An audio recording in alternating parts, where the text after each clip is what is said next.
Do you know what a health savings account or an HSA is and what kind of benefits you can get from it? Well, this is a really great strategy that you could use to help pay for medical expenses, lower your taxes, and save for retirement all at the same time. I'm going to share with you the benefits of having an HSA and why I think that everybody should have one coming up.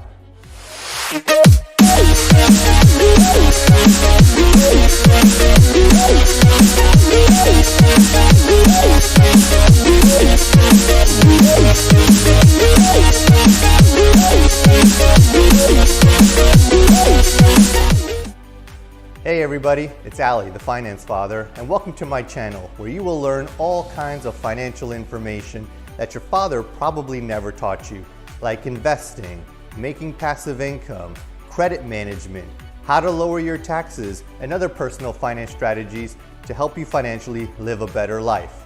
Now today, I'm really excited. I'm going to share with you about what an HSA account is, the benefits that come from it, and why I think everybody should have one. But before I begin, please like and subscribe to my channel as it would really help me out. Now, what I'm about to share with you is general financial information, and it's not intended to be tax, legal, or financial advice. And everybody's situation is different. So I would encourage you to please consult your professional regarding your details and your specific circumstances. So let me explain what an HSA account is and how you can benefit from one.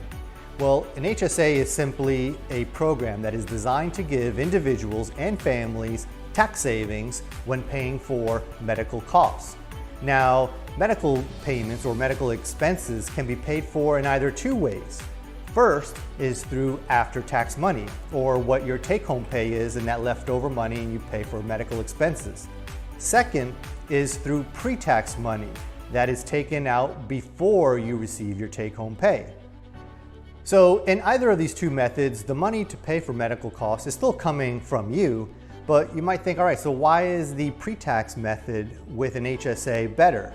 Well, you can save on taxes in three ways. First, the money that you put into an HSA is not taxed at all. Second, the money that is in an HSA that earns interest, or if you have it in an investment like a mutual fund that grows, that money is tax-free as well.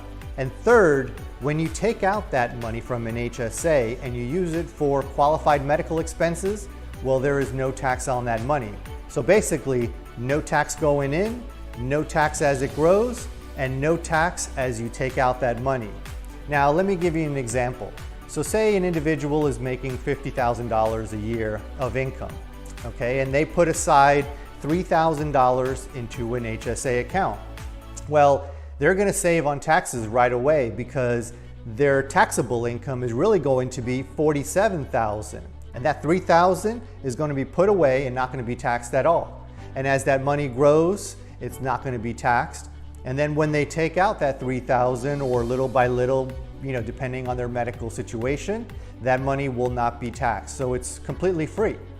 Now, the IRS has a list of what they consider to be qualified medical expenses, and I've added a link below in the description to their site so you can kind of see the examples of what a typical medical expense would be. All right, so hopefully you see the benefit of having an HSA account now. But you may ask, all right, well, how do I get started, or how much can I put into an HSA? Well, the IRS just increased the annual contribution limits. And for 2021, an individual can put in up to $3,600.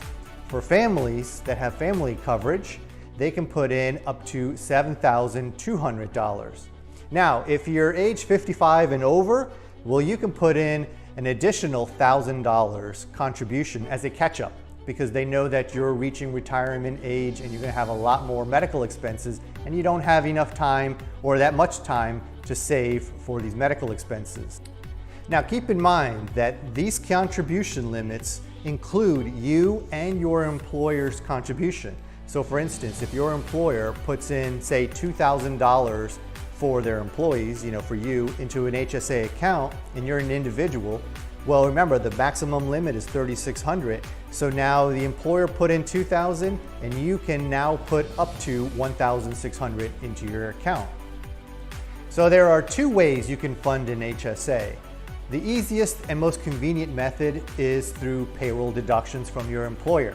And all you have to do is easily contact your HR department, your human resources, and let them know that you want to start an HSA account and how much you want to contribute to an HSA account. Easy. The second way you can contribute is through direct after-tax payments. So you can take your take-home pay, whatever you have left, and you can contribute a certain amount into an HSA.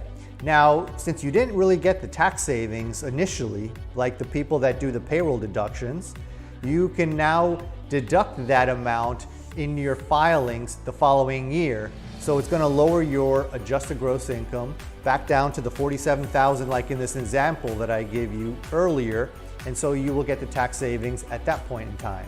So what if you don't use all the money that you put into an HSA within that year? Well, you can just leave it in there, and that money will roll over into the next year and into the next year if you keep leaving it in there. So this is great if you really have, say, a large medical expense, like say a knee replacement that you're planning on having within the next year or two.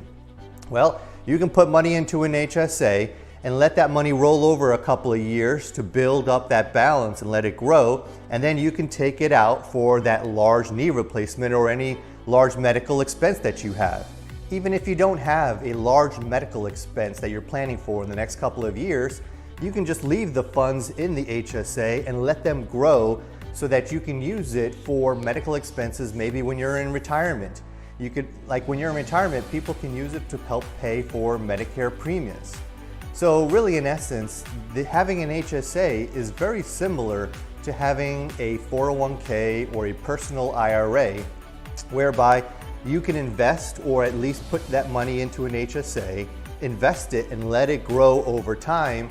And when you need it in retirement, you can take it out with the added benefit of knowing that you can take that money out tax-free if you use it for qualified medical expenses. And that's great.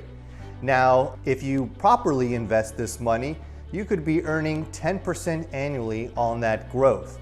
And with compound interest, this could snowball into a very large amount. Check out my other video where I show you about earning high rates of return in more detail. I placed the link in the description down below. Well, I hope you got value out of this video, and if so, please smash the like button so that this valuable content can be shared with other people. And don't forget to subscribe to my channel where you will learn other financial tips and strategies as well. And while you're at it, leave me a comment down below if there was any questions on the video that I just covered, or if you have any other topics you'd like for me to cover on future videos. Thanks for watching, and I'll see you next time.